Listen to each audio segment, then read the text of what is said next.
AI, 그러니까 인공지능이요. 이게 세상을 바꾼다. 이 말은 뭐 이게 너무 당연한 얘기가 됐잖아요. 네, 그렇죠. 근데 문득 이런 질문이 생기더라고요.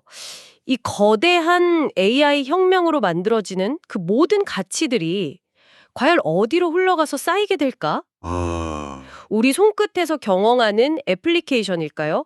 아니면 그 모든 걸 뒷받침하는 거대한 클라우드 인프라? 그것도 아니면 이 모든 걸 가능하게 하는 그 작은 반도체 칩일까? 아주 본질적인 질문이네요. 사실 AI라는 단어 하나로 묻기에는 그 산업의 층위가 굉장히 다양하거든요. 맞아요. 마치 우리가 건물을 볼 때 그냥 멋진 인테리어만 볼 수도 있지만 그 건물을 지탱하는 철골 구조를 볼 수도 있고 또 그 철골을 만드는 제철소를 볼 수도 있는 것처럼요. 아, 비유가 정확하네요. 네, 각각의 층위에서 가치를 만들어내는 방식이나 뭐랄까 플레이어들이 완전히 다릅니다. 바로 그겁니다. 그래서 오늘은 이 질문에 대한 세 가지 다른 대답을 보여주는 기업들을 하나씩 제대로 파헤쳐 보려고 합니다. 흥미롭네요. 사용자와 가장 가까운 곳에서 창의성을 증폭시키는 소프트웨어 기업 피그마, 그리고 기존 사업의 명운을 걸고 AI 인프라로 거대한 전환을 꾀하는 알리바바, 마지막으로 이 모든 기술의 물리적 토대를 만드는 TSMC. 네. 이 세 기업의 전략을 통해서 AI 시대의 진짜 기회가 어디에 숨어 있는지 한번 탐색해 보시죠. 그럼 첫 번째 층이 애플리케이션부터 시작해 볼까요? 네, 좋습니다. 클라우드 기반 디자인 툴 피그마입니다. 사실 제가 최근에 피그마의 AI 기능인 피그마 메이크를 좀 써봤거든요. 아, 직접 써보셨군요. 네. 그냥 세련된 느낌의 데이터 대시보드라고 이렇게 툭 던졌더니 와, 정말 한 5초 만에 그럴듯한 시안이 여러 개 튀어나오더라고요. 그렇죠. 정말 빠르죠. 물론 그걸 뭐 그대로 쓸 수는 없었지만 그 흰 도화지 앞에서 어디서부터 시작해야 할지 막막할 때 정말 큰 도움이 됐습니다. 정말 좋은 경험을 하셨네요. 그게 바로 피그마의 AI 전략의 핵심입니다. 핵심이요. 네, CEO 딜런 필드가 이런 말을 했죠. AI가 생성한 첫 번째 결과물은 최종 목적지가 아니라 창의적인 시작점이다. 아, 시작점이다. 네, 방금 경험하신 것과 정확히 일치하죠. AI가 디자이너를 대체하는 게 아니고요. 디자이너가 더 높은 수준의 창의성을 발휘하도록 돕는 아주 강력한 조수가 되는 겁니다. 그렇군요. 단순히 텍스트로 시안을 만드는 것뿐만 아니라 최근에 인수한 위비라는 회사의 기술을 통해서 디자인에 필요한 이미지나 영상 소스까지 AI로 즉석에서 만들 수 있게 됐거든요. 사용자가 더 편하고 빠르게 결과물을 만들 수 있으니까 와, 이거 한번 발에 들이면 빠져나오기 힘든 강력한 생태계가 만들어지는 거네요. 바로 그겁니다. 실제로 기존 고객들이 전년보다 31%나 더 많은 돈을 썼다는 걸 보면 이 전략이 정말 제대로 먹히고 있다는 증거 같고요. 그렇죠. 이런 고작 효과, 그러니까 락인 효과는 소프트웨어 기업에게는 가장 강력한 해자가 되거든요. 해자요. 네. 그런데 여기서 아주 흥미로운 이면을 들여다봐야 합니다. 어떤 거죠? 이런 편리한 AI 기능을 제공하려면 막대한 컴퓨팅 자원이 필요하고 그 비용이 고스란히 회사의 부담으로 돌아오고 있다는 점이죠. 실제로 피그마의 매출 총이익률이 1년 전 92%에서 최근 86%까지 떨어졌습니다. 잠시만요. 92%에서 86%요. 그럼 기존 고객들이 돈을 더 쓴다는 건 좋은 신호지만 그 고객들한테 더 나은 서비스를 해주느라 오히려 이익률이 깎이고 있다는 거잖아요. 맞습니다. 이건 성장을 위한 좋은 고통으로 봐야 할까요? 아니면 장기적으로 발목을 잡을 수 있는 위험 신호로 봐야 할까요? 바로 그게 현재 피그마의 가치를 둘러싼 핵심적인 논쟁입니다. 피그마는 단기적인 수익성을 좀 희생하더라도 AI 기반의 사용자 경험과 편의성을 극대화해서 경쟁자인 어도비가 따라올 수 없는 격차를 만들겠다. 이런 큰 그림을 그리고 있는 거죠. 아, 일단 격차를 벌리는데 집중한다. 네. 일단 사용자들이 이 편리함에 완전히 익숙해지면 나중에 구독료를 좀 올려도 떠나지 못할 거라는 자신감이 있는 겁니다. 듣고 보니 2022년에 어도비가 무려 20억 달러의 피그마를 인수하려다가 규제 문제로 무산됐던 일이 떠오르네요. 네, 있었죠. 그런데 현재 피그마의 기업 가치는 그보다 낮은 18억 달러 수준이라고요.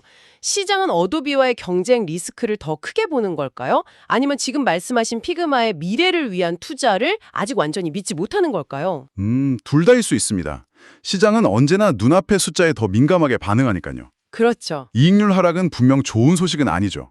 하지만 피그마의 진짜 경쟁력은 소프트웨어 기능 자체보다도 수많은 디자이너들이 함께 작업하고 플러그인을 공유하며 만들어온 그 커뮤니티에 있습니다. 아, 커뮤니티. 네. 어도비가 비슷한 기능을 내놓는다고 해도 이 강력한 커뮤니티 생태계까지 단번에 복제하긴 어렵거든요. 결국 피그마는 오늘날의 이익률을 희생해서 AI로 무장한 사용자들을 커뮤니티에 더 단단히 묶어두는 전략을 쓰고 있는 셈이죠. 일종의 도박이네요. 그렇죠. 이 도박이 성공할지는 지켜봐야겠지만 2020년 예상 매출의 약 13배 수준이라는 현재 가치는 이 도박의 가능성을 완전히 반영하지는 않았을 수 있다. 이런 해석이 나오는 이유입니다. 피그마처럼 사용자의 창의성을 돕는 AI 애플리케이션이 제대로 작동하려면 방금 말씀하신 것처럼 엄청난 컴퓨팅 파워가 필요하죠. 네, 맞습니다. 바로 이 지점에서 클라우드라는 거대한 인프라 사업이 등장하는데요. 이 시장의 패권을 잡기 위해 기존 사업에 명운을 걸고 있는 회사가 있습니다. 다음 회사군요. 바로 두 번째 층의 인프라의 대표주자, 중국의 알리바바입니다. 대부분 알리바바 하면 알리익스프레스 같은 전자상거래 기업으로만 알고 계시죠? 네, 저도 그런데요. 사실 그건 알리바바의 현재 모습일 뿐 미래의 모습은 아닐 수 있습니다. 현재 알리바바의 전자상거래 사업은 틱톡의 중국 버전인 더윈이나 테무 같은 신흥 강자들의 맹렬한 공격에 점유율을 뺏기면서 상당히 고전하고 있죠. 네, 그런 소식은 많이 들었습니다. 그런데 그런 어려운 상황에서 어떻게 인프라 사업에 명운을 건다는 거죠? 보통은 핵심 사업을 방어하는 데 집중하지 않나요? 그게 바로 알리바바 이야기의 가장 극적인 부분입니다. 극적인 부분이요? 네, 알리바바는 전자상거래 부문이 여전히 만들어내고 있는 그 막대한 현금을 미래에 쏟아붓는 전략을 택했습니다. 아, 마치 늙어가는 왕의 재산을 젊고 유망한 왕자에게 전부 물려주는 것처럼요.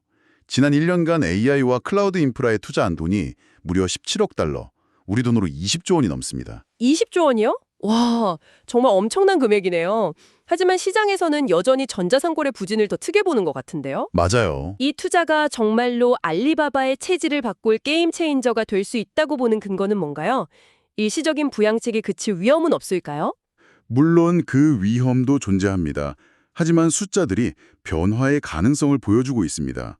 모두가 기존 사업의 부진을 이야기할 때 알리바바로의 클라우드 부문 매출은 전년 대비 34%나 급증했습니다. 34%요? 네, 특히 그 안에서 AI 관련 매출은 세 자릿수, 즉 100%가 넘는 성장률을 기록하고 있어요. 와, 세 자릿수 성장. 네, 겉으로 보이는 전자상거래의 부진이라는 그림자 뒤에서 새로운 성장 엔진이 무섭게 예열되고 있는 거죠. 아, 마치 수면 위에서는 우아해 보이지만 물밑에서는 쉴 새 없이 발을 젓고 있는 백조 같다는 그런 비유가 떠오르네요. 네, 아주 적절한 비유입니다. 겉으로 보이는 실적 악화만 보면 이 거대한 전환을 놓치기 쉽겠군요. 그렇죠. 그 백조의 발이 얼마나 빨리 움직여야 하는지를 보여주는 데이터가 바로 그 세 자릿수 성장률인 거고요. 하지만 여기서 한 가지 더 고려해야 할 변수가 있습니다. 변인수요? 바로 지정학적 리스크죠. 알리바바가 아무리 클라우드 인프라를 확장하고 싶어도 최첨단 AI 서비스를 구현하는 데 필수적인 고성능 반도체 칩을 구하는 데 어려움을 겪고 있습니다. 아, 미중 기술 경쟁의 직격탄을 맞고 있는 거군요. 네, 바로 그겁니다. 그렇군요. 결국 자체적인 노력만으로는 해결하기 힘든 외부 변수가 있다는 거네요. 그럼에도 불구하고 이 투자를 긍정적으로 보는 이유는 뭔가요? 중국이라는 거대한 내수 시장 때문입니다. 외부로의 확장은 어려울 수 있지만 중국 내에서만큼은 알리바바가 최대 클라우드 사업자로서의 지위를 굳건히 할 가능성이 높거든요. 아, 내수시장. 네. 중국 정부와 기업들의 AI 전환 수요를 독점적으로 흡수할 수 있는 거죠.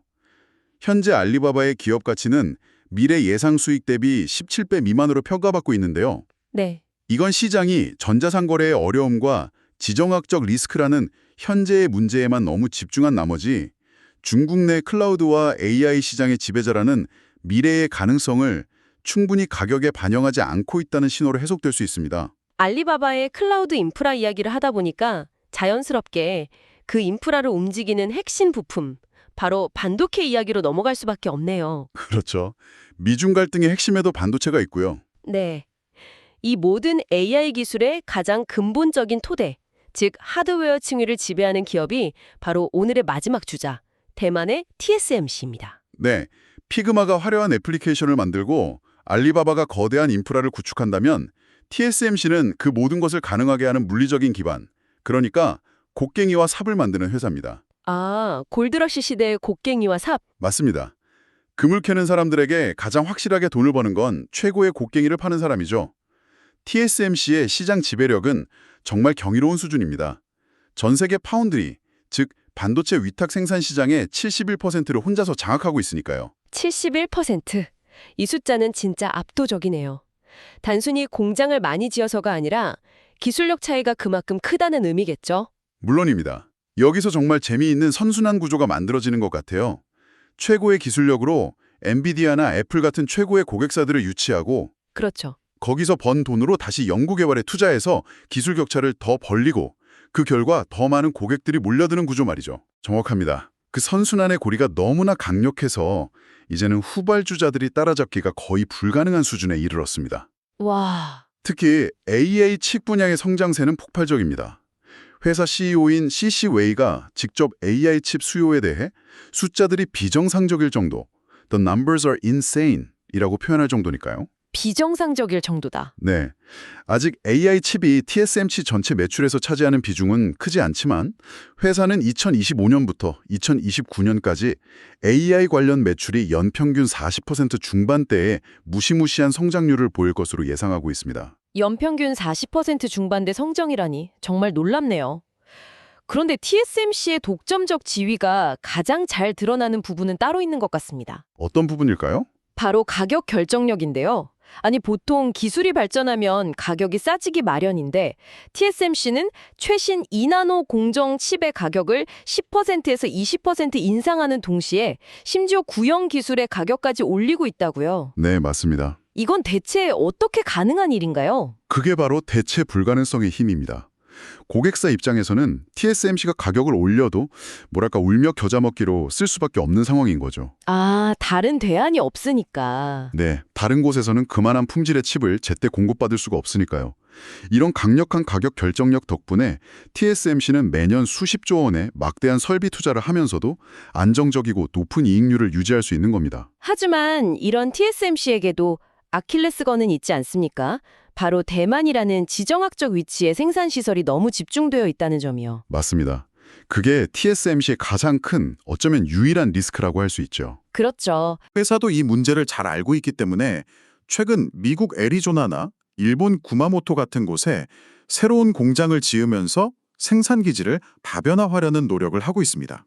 아, 다변화 전략. 네. 물론 해외에 공장을 짓는 것은 비용도 많이 들고 대만만큼의 높은 수율을 유지하기도 어렵다는 도전 과제가 있습니다. 하지만 이건 TSMC가 반드시 해결해야 할 숙제죠.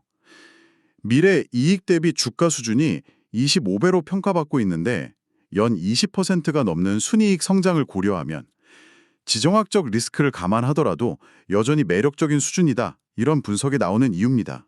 자, 그럼 정리를 좀 해볼까요? 오늘 우리는 AI 혁명의 가치가 어디서 창출될 것인가? 이 질문을 가지고 세계의 다른 층위에 있는 기업들을 살펴봤습니다. 네. 사용자와 직접 만나는 애플리케이션 단의 피그마, 모든 서비스의 기반이 되는 인프라 단의 알리바바, 그리고 이 모든 기술의 물리적 토대를 만드는 하드웨어 단의 TSMC. 네. 오늘 살펴본 이 세 기업은 각자 다른 방식으로 현재의 희생을 감수하고 있다는 아주 흥미로운 공통점이 있습니다. 아, 현재의 희생이요? 네. 피그마는 단기 수익성을 희생해서 미래 고객을 묶어두는 해자를 파고 있고 알리바바는 핵심 사업의 단기 성과를 포기하면서까지 미래 성장 동력인 클라우드의 모든 것을 걸고 있죠. 그렇죠. 그리고 TSMC 역시 막대한 자본을 끊임없이 쏟아부으면서 기술이라는 가장 깊은 해자를 계속해서 파고 있고요. 결국 겉으로 보이는 단기적인 문제나 실적 너머에 있는 각 기업의 장기적인 전략, 그리고 그들이 파고 있는 해자의 깊이를 보는 것이 핵심이라는 말씀이시군요. 그렇습니다. 그래서 오늘 논의는 여러분께 한 가지 흥미로운 질문을 남기는 것 같습니다. 어떤 질문이죠? 오늘 우리가 살펴본 애플리케이션, 인프라, 그리고 하드웨어 이 세 층위 중에서 앞으로 10년 동안 AI 혁명으로 인한 가장 큰 가치를 가져갈 영역은 과연 어디일까요? 사용자에게 가장 가까이 있는 기업일까요? 그 서비스가 작동하는 컴퓨팅 파워를 제공하는 기업일까요? 혹은 이 모든 것을 가능케 하는 반도체를 만드는 기업일까요? 정말 어려운 질문이네요. 네. 정답은 없지만 이 질문에 대해 한번 깊이 생각해 보시는 것은 미래 산업의 흐름을 읽는데 아주 좋은 기회가 될